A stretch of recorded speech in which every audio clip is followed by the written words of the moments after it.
Health authorities have deployed an initial emergency team, and WHO is supporting the response. More than 100 patients are already receiving treatment at home and in health centers. WHO has provided medical supplies and plans to deploy more experts and resources. Meningitis is a deadly and debilitating disease with serious health, economic, and social consequences. Later this month, WHO and our partners will launch the Defeating Meningitis Roadmap, the first global initiative to address this devastating disease. The roadmap has three key objectives: ending epidemics of bacterial meningitis, like the one in DRC, reducing bacterial meningitis cases by 50% and deaths by 70%, and supporting survivors to address disability and improve quality of life. This outbreak in DRC is another reminder that although the Covid-19 pandemic continues to dominate headlines, it's far from the only health threat to which WHO is responding around the world. So many of these situations are long-term challenges that don't seem to have obvious or immediate solutions. But the Covid-19 pandemic does. 70% people are and supporting survivors to address disability and improve quality of life. This outbreak in DRC is another reminder that although the Covid-19 pandemic continues to dominate headlines, it's far from the only health threat to which WHO is responding around the world. So many of these situations are long-term challenges that don't seem to have obvious or immediate solutions. But the Covid-19 pandemic does. People are dying who should not be. More than 50,000 people have died with Covid-19 every week since October last year. And for the past month, deaths have remained at almost 70,000 a week. We have the solutions to stop transmission and save lives. But those solutions are either not being used well or not being shared well. The inequitable distribution of life-saving tools, including diagnostics, oxygen, PPE, and vaccines, is driving a two-track pandemic. Some countries with the highest vaccine coverage are now seeing a decoupling of cases and deaths, which is allowing them to reopen their societies without their health systems being overwhelmed.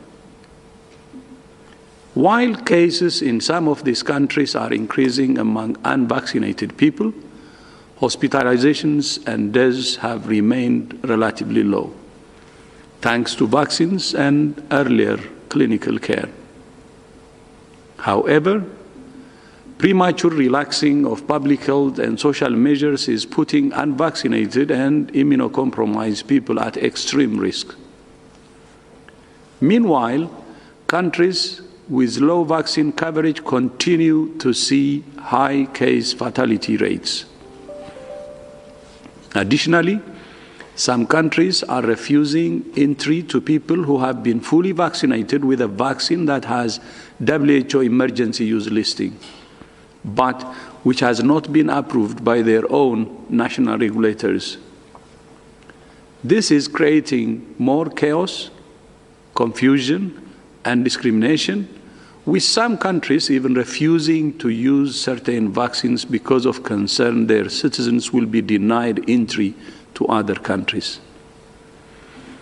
WHO emergency use listing follows a rigorous process based on internationally recognized standards. All vaccines that have received WHO emergency use listing are safe and effective in preventing severe disease and death, including against the Delta variant. We thank those countries that recognize all vaccines with WHO emergency use listing, and we call on all countries to to do the same. Globally, 5.5 billion vaccine doses have now been administered, but 80% have been administered in high and upper middle income countries. WHO's global targets remain to support every country to vaccinate at least 10% of its population by the end of this month, at least 40% by the end of this year, and 70% of the world's population by the middle of next year. Almost 90% of high-income countries have now reached the 10% target, and more than 70% have reached the 40% target. Not a single low-income country has reached either target. That's not their fault. We have heard excuses from manufacturers and some high-income countries about how low-income countries can't absorb vaccines. Almost every low-income country is already rolling out the vaccines they have, and they have extensive experience in large-scale vaccination campaigns for polio, measles, meningitis, yellow fever, and more. But because manufacturers have prioritized or been legally obliged to fulfill bilateral deals with rich countries willing to pay top dollar, low-income countries have been deprived of the tools to protect their people. There has been a lot of talk about vaccine equity, but too little action. High-income countries have promised to donate more than 1 billion doses, but less than 15% of those doses have been materialized. Manufacturers have promised to prioritize COVAX and low-income countries. We don't want any more promises. We just want the vaccines. A month ago, I called for a global moratorium on booster doses at least until the end of September, to prioritize vaccinating the most at-risk people around the world who are yet to receive their first dose. There has been little change in the global situation since then.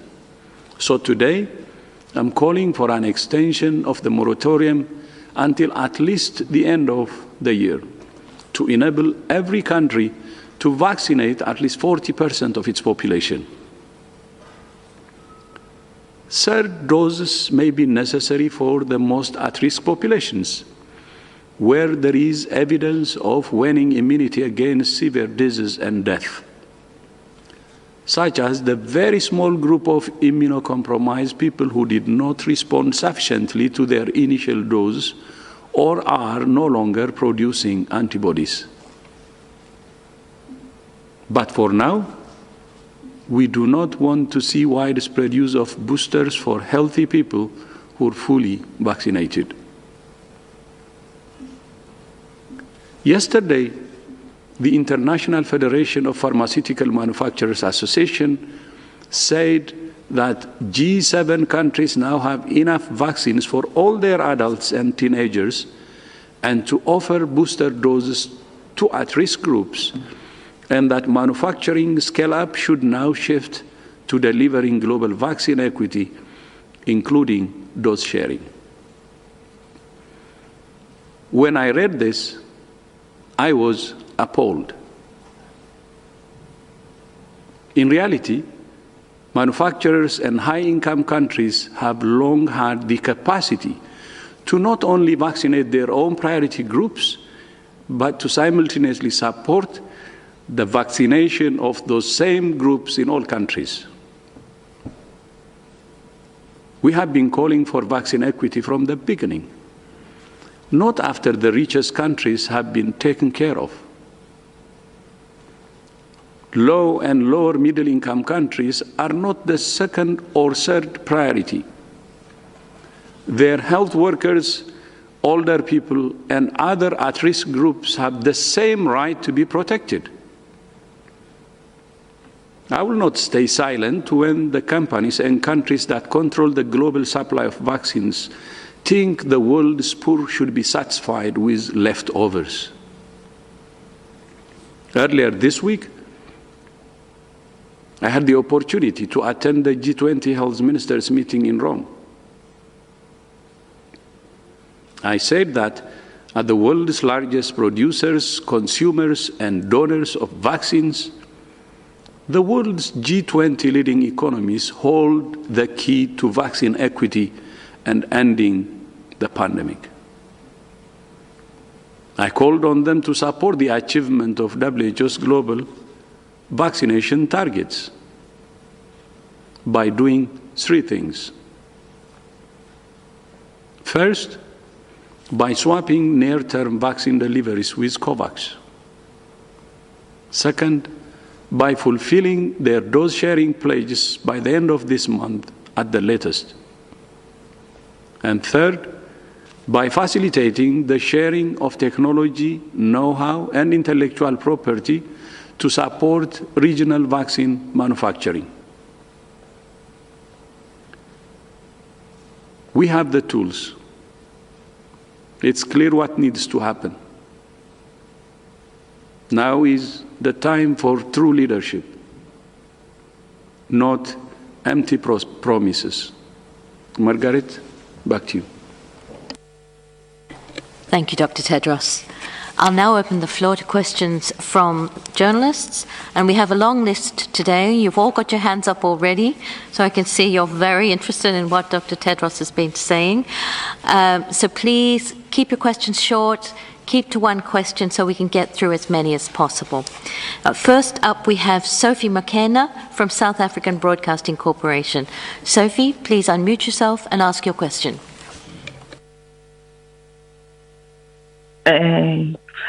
Thank you so much. I just want to ask the Director General, you spoke about the challenges we are facing in terms of the impact of COVID-19 in other areas where we are supposed to look at ensuring that citizens of the world are able to access healthcare. There's a concern around the issue of HIV and AIDS that is now taking a backseat, and we see numbers rising, particularly in the sub-Sahara, and teenage pregnancy. What is the WHO's position on these issues, and how can we deal with this issue? Because having young girls not being able to go to school, it will later be a problem for the world in terms of skills development and building a better economy. Thank you, Sophie. I'm just looking around. That's quite a broad question. So Dr. Maria van Kerkhove will start the answers. Thanks, Sophie, for the question. It's nice to hear your voice again. You did ask quite a broad question and quite a difficult one. And I think there are many different elements to it, but talking about the direct impact of the COVID-19 pandemic and all of the indirect effects of this obviously impacts all of us beyond the SARS-CoV-2 virus itself. It impacts all of our ability to deal with other issues that our countries, our people have to deal with. HIV/AIDS that you mentioned, teenage pregnancy, being able to go to school. And I think, what we have been trying to do is to look at how can we tackle the pandemic? How can we bring transmission under control, drive transmission down to a low level so that we not only provide adequate care for those individuals with COVID-19, but that we can get these other services back online. We do know that individuals with HIV/AIDS have a higher risk of developing severe disease. We know people with other types of underlying medical conditions have an increased risk of developing severe disease due to infection with the SARS-CoV-2 virus. But we also know that people with underlying conditions need care for those conditions. Other medical services has been severely impacted because of the shutdowns, the lockdowns, inability to treat those other conditions. That is improving over time. There have been some advances with different things like telemedicine, but we are slowly starting to see countries bring these other essential services back online. But we really need to continue to focus on driving this pandemic down and getting control over the SARS-CoV-2 virus with this comprehensive package. It includes vaccines, it includes vaccination, but it also includes all of the other elements, individual level measures, the distancing, the hand hygiene, the mask wearing, improving ventilation, surveillance, good testing, because we need to do that so that we can care for people not only for COVID but for other factors. With regards to schools, of course, we have been advocating for opening up of schools safely.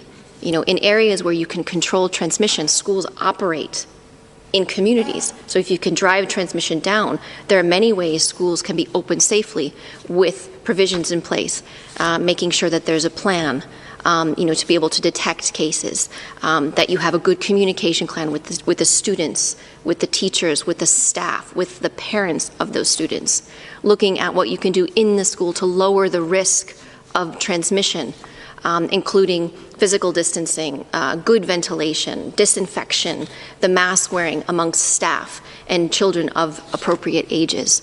And so there's many ways that countries have shown us that they can open schools, that school systems have shown us that they can open schools and keep those schools open safely.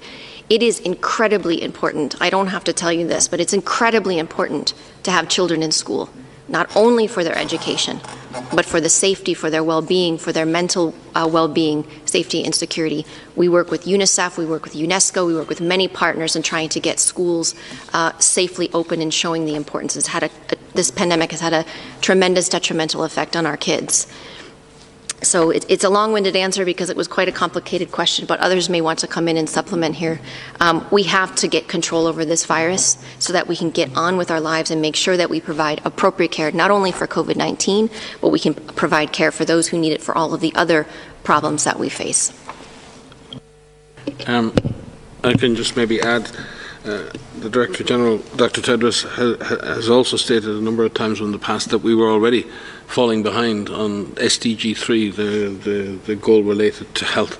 And the COVID pandemic has amplified, accelerated the challenges to being able to reach those collective goals around the world regarding health.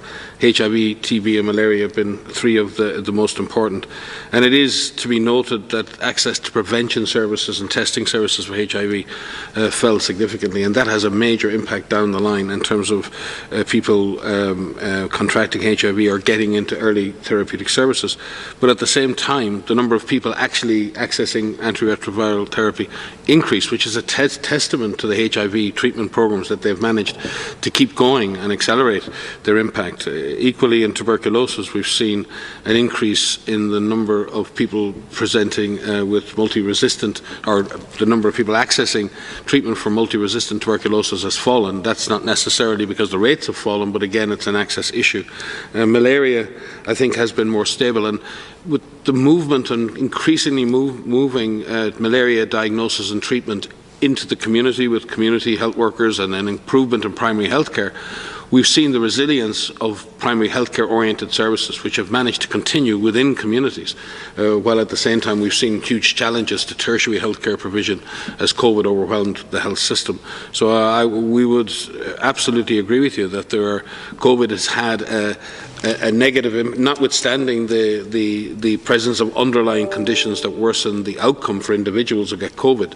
Services for these very prevention services, diagnostic services and treatment services for these hugely important other diseases have come under severe pressure, and they are struggling and they need to be protected and rebuilt. But it's also a testament to the thousands of health workers around the world who have kept those services going despite the challenges. So it's both a sign of hope that we can increase our support to communities through community-led, primary healthcare-led services, but it also shows just how fragile those services are when we're struck with another emergency and how we have to work on resilience within our health system and the ability of the health system to cope during crisis. But you are very correct in identifying that as a major threat to our collective healthy future on this planet. Sophie, thanks also, this is Bruce, for raising the issue. I just wanted to come at one other issue linked to the other points that the Director General was making this morning.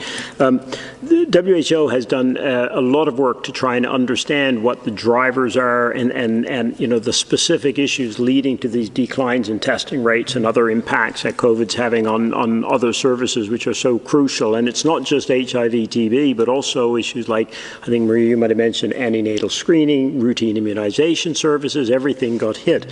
And there are two issues, right? On the one side, there were demand issues where people were concerned about going to healthcare centers because of COVID, but then there were also concerns on the part of healthcare workers to actually get vaccinated. And if we look at the situation we're in today, some of the countries with the highest burdens of HIV, the highest burdens of TB, some of the lowest immunization rates in the world, they also have the lowest access to COVID vaccines. And this just comes back to the theme the Director General is hammering today, is that we have got to get sufficient vaccine into the low-income countries if we are going to get the health system safe, protect the healthcare workers, so that we can get movement. All of these issues are interrelated, and they hinge on equitable access to scarce products and making sure the people who really need them, the people who deliver the services you're talking about, actually get them. And you'll remember the Director General announced the 40% target and 10% targets back in May. And since May, the high-income countries, you heard in his speech, there's been fantastic progress. The low-income countries, when the Director General made his call, had about less than 1% coverage. Today, they're at 1.4, 1.5, 1.7% coverage. It's just absolutely abhorrent where it's happened, and this gap is what needs to be tackled, not just for COVID, but also for the delivery of other services, to run health services safe, and to protect the people that are out there at highest risk and who are at the cold face of this, the healthcare workers. Thank you so much to all our experts for unpacking this really difficult but really critical issue. Our next question goes to Laurent Sierra from Swiss TV. Laurent, please unmute yourself and ask your question.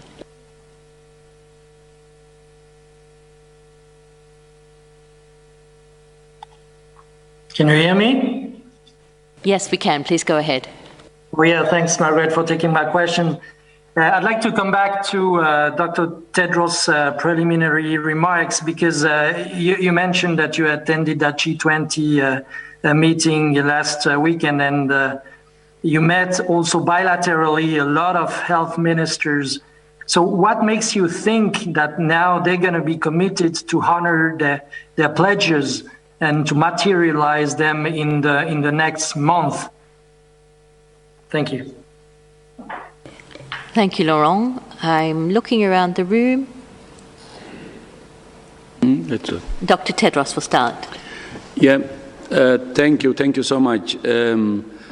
As you know, the ministers' meeting had released its declaration at the end of the meeting, and there was a clear statement in support of the 40% target that we have set for the end of this year.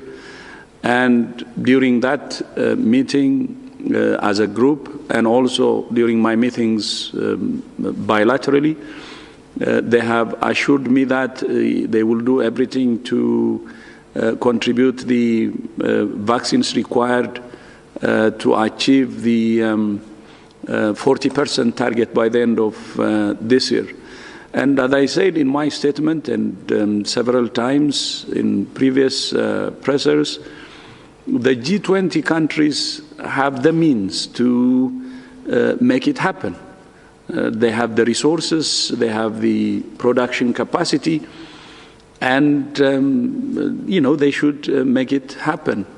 I believe and I hope this time they will deliver on the 40% target, because one thing that we should understand is this is in the interest of every country on earth. I don't think disparity we have, the inequity, will help us to finish this pandemic. It's only through solidarity and equitable distribution that we can end this pandemic.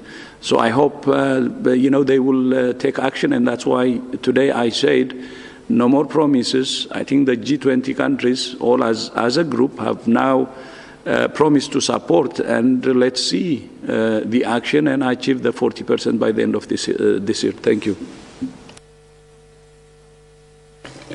Thank you very much, Dr. Tedros. The next question will come from Gunilla Van Hall from Svenska Media. Gunilla, please unmute yourself and go and ask your question. Yes, can you hear me? Very well. Please go ahead. Thank you for taking my thank you for taking my question. You're saying with the moratorium that you want to prolong it until the end of the year on booster doses. It doesn't seem to have worked so far, and more countries want to give booster doses in the richer countries. And we have autumn coming with the fear of more virus waves.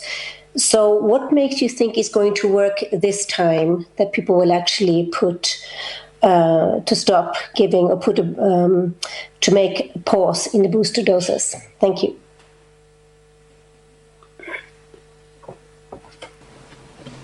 Thank you very much, Gunilla.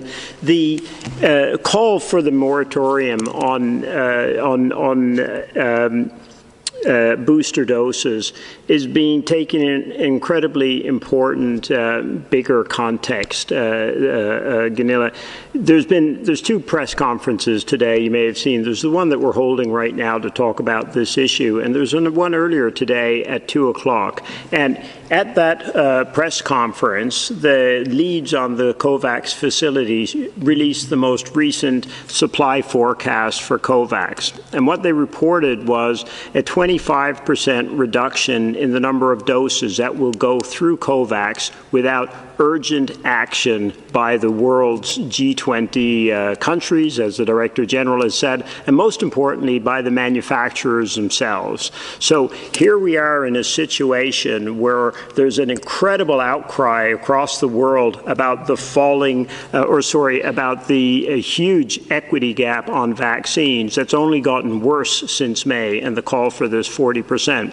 And then there's a call for a moratorium, and yes, there was different perspectives on that, but there was quite a lot of backing from the public and from others that indeed, I think as Mike put it most famously, throwing another life jacket to people that already have one is not the most effective way to save lives. We need to get life jackets to people that don't. And in the face of that, what we're seeing is the COVAX facility having to downgrade its forecast. So how can we have this? All right, we come out of that WHO briefing. Some interesting developments there. Dr. Tedros Ghebreyesus saying that there is a meningitis outbreak in the DRC in a region called Topo. Also 5.5 billion vaccine doses administered globally. Well, this is where I conclude the show. Full View is up next from me, Unathi Patyashe, and the rest of the team. Kamnandi.